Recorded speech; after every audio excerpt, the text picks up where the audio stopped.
Bonjour à tous, bienvenue pour ce premier numéro qui va être dédié à cette nouvelle émission qui sera dédiée aux factions Kill Team. C'est pour ça que je l'ai appelé Focus. Et aujourd'hui, je vous propose pour ce premier numéro de parler des Sœurs de Silence, Sister of Silence si vous voulez. Alors comme vous le savez, c'est une faction, pour un peu faire le fluff, c'est une faction qui existait au temps de l'Empereur et qui ensuite a été, au travers des âges, a été un peu oubliée et qui est revenue assez récemment dans le giron de l'Empire, notamment avec la résurgence et la sortie au moment où les Custodes se sont impliqués plus avant dans la vie de l'Imperium, donc ils sont sortis de Terra et ils sont allés se répartir un peu partout dans l'Imperium, voilà, et c'est à ce moment-là que les Sisters of Silence ont été remises ont été entre guillemets redécouvertes et ont été remises au goût du jour et se sont impliquées à nouveau dans le monde. Et elles sont spécialisées donc bien sûr pour contrer les menaces les psychiques, les menaces basées sur l'esprit, voilà, et elles sont imperméables à ça. Alors le focus, pourquoi le focus? Alors pour vous parler de ça, on va analyser les profils de cette faction, vous donner un petit peu les points forts, les points faibles, vous donner quelques conseils, quelques inconvénients aussi bien sûr à cette faction, et puis comme ça vous permettra peut-être vous donner envie de les jouer ou de donner des astuces pour les contrer si vous les rencontrez. Donc voilà, l'objectif c'est ça, c'est de vous montrer un petit peu de quoi il retourne le cœur ou les caractéristiques de cette faction. Alors, il faut savoir déjà que cette faction-là, comme je vous disais, est spécialisée pour la lutte contre les psys. Et ça se ressort dans leurs stats, puisque les stats sont, vous allez voir, sensiblement identiques d'un profil à l'autre, avec une caractéristique commune, les deux traits, les deux aptitudes qu'elles ont chacune. Alors je vais commencer là par la première, c'est abomination psychique. Ça signifie que les figurines de cette faction, donc puisque vous les avez toutes, ne peuvent pas être ciblés ou par des pouvoirs psy, donc ça c'est plutôt très fort. Donc concrètement, si vous jouez Sœurs de Silence et que vous avez en face de vous des Thousand Sons ou les Grey Knights, vous leur enlevez une partie de leur force.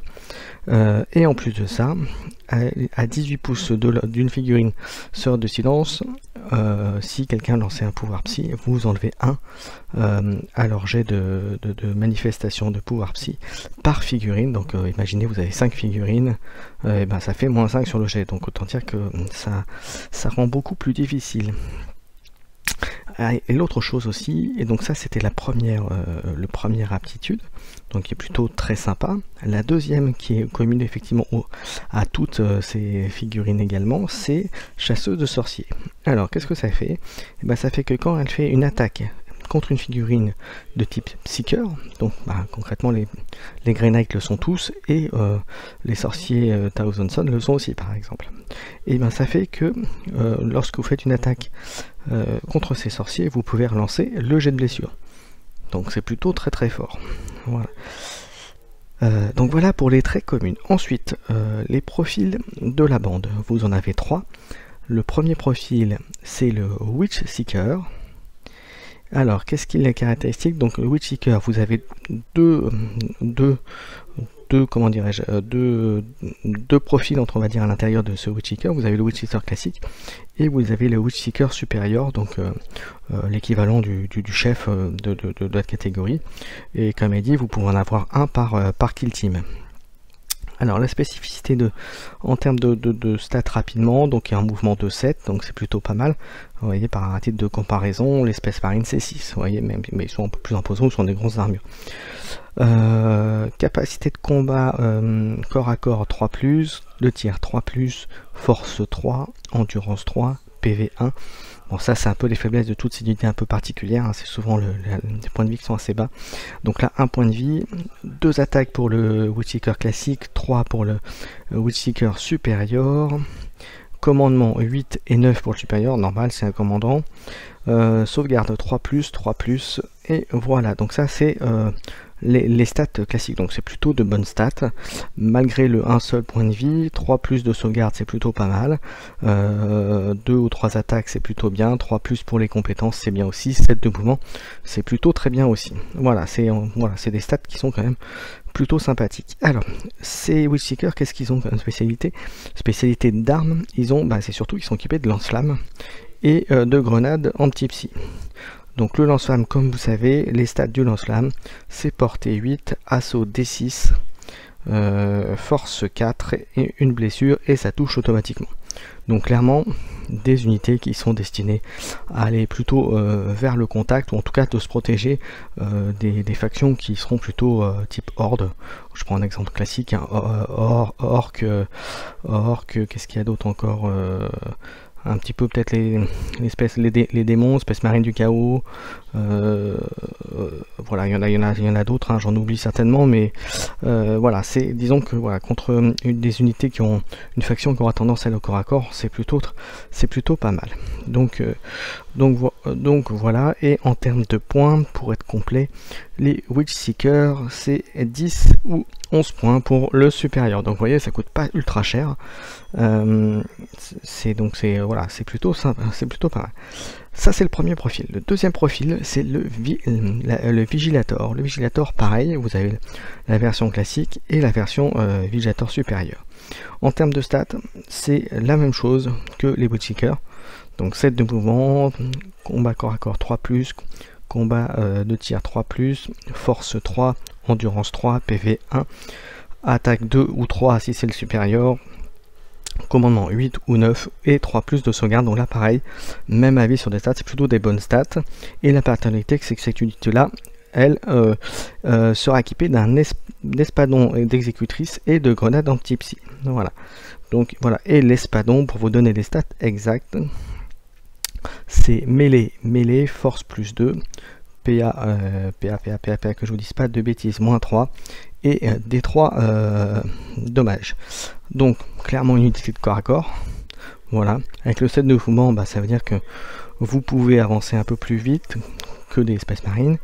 Si on prend comme exemple bien sûr et comme base les Space Marines, voilà, donc c'est plutôt pas mal, ça peut taper fort, ça peut aller au contact d'unités un peu costaud de l'ennemi, à condition de taper les premiers, puisqu'ils ont quand même que 1 point de vie, voilà, mais vous verrez, il y a quand même moyen de faire des choses sympathiques. Donc unité corps à corps, donc vous doublez ça avec les Witchseekers pour le lance-flamme, voilà, vous mettez un lance-flamme devant le Vigilator pour empêcher votre adversaire d'aller trop facilement en charge sur vous, mais par contre vous mettez un Vigilator derrière pour aider au corps à corps ou pour charger l'unité ennemie si elle s'était approchée un peu trop. Donc voilà, ça permet de faire des petites astuces comme ça de placement. Alors ça c'était le Vigilator, donc la deuxième unité possible. Le troisième profil accessible pour les Sœurs du Silence, c'est le Prosecutor. Le Prosecutor, pareil, vous avez deux profils. Alors je vais le redire, mais c'est exactement les mêmes stats. Vous avez la version classique et la version supérieure. En stats, toujours 7 de mouvement, force de corps à corps 3+, de contact 2 tirs 3+, force 3, endurance 3, PV 1, attaque 2 ou 3, commandement 8 ou 9 si c'est le supérieur, et SF 3+, voilà, allez. Ça, donc vous voyez, c'est les mêmes stats que les deux autres, donc vous voyez, là pour le coup, c'est pas besoin de mémoriser 36 000 choses, voilà. La seule chose qui va différencier, c'est les armes, et donc, pour en revenir à ça, pour le Prosecutor, l'arme dont il dispose, c'est un bolter. Un bolter, et bien sûr comme les autres profils, vous pouvez avoir un supérieur par kill team. Et le bolter, écoutez, c'est un bolter classique, hein, c'est-à-dire 24 de portée, tir rapide 1, force 4, dégâts 1. Alors, et en termes de points, je vous l'ai pas dit, le Vigilator était à 10 et 11, et pareil, Prosecutor 10 et 11. Donc concrètement, vous allez être à... Si on se base là-dessus, vous serez à 8 figurines à peu près, 8-9 figurines sur la table. Voilà, quand vous êtes à 100 points, si vous êtes à 125, ça sera un peu plus.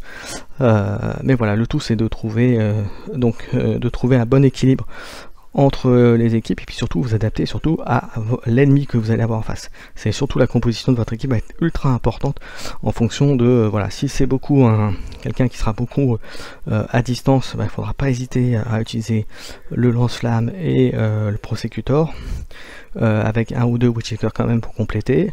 À l'inverse, si vous avez beaucoup de corps à corps, bon là peut-être vous mettrez 2-3 lance-flammes et puis 2-3 espadons et puis un ou deux prosecuteurs pour gérer un petit peu la distance s'il y avait besoin.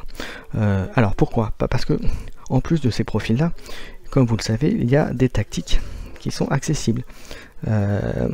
Des tactiques spécifiques aux sœurs de silence. Pour ça, il en existe 4. Et vous allez voir, il y en a une qui va être un peu générique, on va dire ça comme ça, et 3 autres qui vont en fait correspondre à chacun des profils des sœurs du silence, c'est-à-dire Witchseeker, un pour Witchseeker, un pour Vigilator et un pour Prosecutor. Alors, la première, celle qui est générique, c'est présence perturbante. Pour un point de commandement, au début de la phase de morale, vous ajoutez 1 au résultat des tests de sang-froid effectués par les figurines ennemies qui sont proches de votre escouade. Donc ça c'est plutôt bien pour un point. Après bon, c'est très situationnel parce que ça veut dire que vous êtes déjà en train de gagner, que la faction en face a déjà perdu pas mal de troupes et que les tests de morale vont normalement être amenés à s'enchaîner. Donc voilà, si vous êtes déjà en train de gagner, ça peut accélérer, accélérer le fait que l'équipe en noir devienne démoralisée. Donc voilà, c'est une bonne tactique situationnelle à utiliser, voilà, si vous avez l'occasion. Après ça coûte qu'un point de commandement, donc pourquoi pas. Ensuite, si on part dans l'ordre des profils dont on a parlé, la première tactique, la deuxième tactique, c'est balayage purgateur. Donc pour un Witchseeker, quand vous attaquez à la phase de tir, donc avec bien sûr le lance-flamme, on remplace la capacité du lance-flamme, donc D6, directement par A6. Au lieu de faire D6 touches, vous faites A6, donc ça veut dire 6 touches gratuites, puisque vous n'avez pas, c'est du touche auto, et donc du coup 6 jets de blessure. Donc ça peut être ultra fort, c'est bien utilisé, et ça coûte 1 point. Donc vous voyez, pour 1 point, on va dire que je dirais pas que c'est cadeau, mais voilà, si vous l'utilisez, c'est bien. Le deuxième, on passe à la tactique pour Vigilator, donc c'est frappe décapitante. Et alors ça fait que à la phase de combat, jusqu'à la fin de la phase, lorsque vous résolvez une attaque d'espadon exécutrice, donc concrètement un Vigilator, vous ajoutez 1 au jet de blessure. Donc là, ça veut dire, voilà, si vous voulez être sûr de blesser la figurine adverse. Là perso, je la trouve, alors c'est fort, mais je la trouve moins intéressante que celle du Witchseeker, même si ça peut faire très mal. Parce que le Witchseeker, vous mettez 6 touches automatiques, donc c'est en fait 6 jets de blessure. Donc concrètement, si vous voulez être sûr de tuer, ou en tout cas d'affaiblir énormément la figurine, si vous avez grosse figurine en face, vous voulez être sûr de la sortir de la table, vous voulez vraiment en prendre un avantage certain en faisant de l'action. Faire 1 au jet de blessure, c'est bien, mais voilà, disons que c'est pareil, ça vous permet de tuer une figurine adverse, mais ça ne veut pas dire que vous allez tuer automatiquement. Là, quand vous faites un saucisse avec le Witchseeker, ça veut dire que vous faites 6 jets de blessure sur 6 jets de blessure, il y a quand même une grande chance que vous fassiez que ça passe, quoi, qu'il y ait quand même quelque chose qui fasse des blessures. Donc ça c'était pour la deuxième tactique, enfin celle destinée au Vigilator. La troisième destinée au Prosecutor, elle est plutôt pas mal, vous allez voir aussi, parce que ça permet, donc je vous rappelle, les Prosecutors sont avec les bolters, et bien ça permet à la phase de tir jusqu'à la fin de la phase, vous remplacez la caractéristique de portée du bolter par assaut 3 et 18 de portée. Donc vous réduisez un petit peu la portée, mais vous la transformez en assaut 3 au lieu de tir rapide 1. Si je vous dis pas de bêtises, c'est ça. Voilà, et en plus elle ne subit pas de pénalité au jet de touche, donc ça veut dire si la figurine est camouflée ou genre de choses, bon bah voilà, voilà, vous toucherez plus facilement. Alors au bilan, qu'est-ce qu'on peut dire sur cette faction? Et ben on peut dire que cette faction elle est plutôt pas mal. Encore une fois, comme je disais, c'est vraiment en fonction de la faction que vous allez affronter, et vous de bien préparer, de bien essayez de voir effectivement les archétypes de factions. Vous pouvez avoir une plutôt corps à corps, plutôt distance, plutôt un peu des deux. Donc là vous faites une composition spécifique pour chacune, et vous verrez ce que ça donne. Donc c'est une équipe qui est plutôt sympa à jouer, qui est aussi bien pour des débutants, pour démarrer. Voilà, qu'est-ce qu'on peut en dire d'autre? Alors les petits avis que j'ai eu de joueurs expérimentés, c'est que sur un terrain plutôt ouvert, comme je vous ai dit, il faut vraiment préparer la kill team pour que ce soit au optimum. Et par contre en terrain arena, bon là c'est une kill team qui sera beaucoup plus compétitive, on va dire ça, et beaucoup plus costaud, parce qu'elle aura une polyvalence entre guillemets dans les figurines, qui sera plutôt très très forte. Voilà, donc ça c'est un avis par exemple que m'a dit mon camarade Siagen, donc pour ne pas le citer. Voilà, écoutez, ce Faction Focus destiné aux Sisters of Silence se termine. Merci à tous, j'espère que ça vous a plu. N'hésitez pas à commenter, liker, à vous abonner. Et puis je vous annonce que le prochain Faction Focus sera sur les Custodes.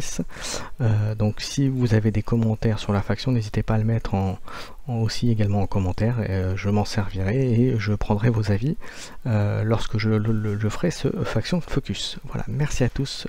Bonne soirée, amusez-vous bien.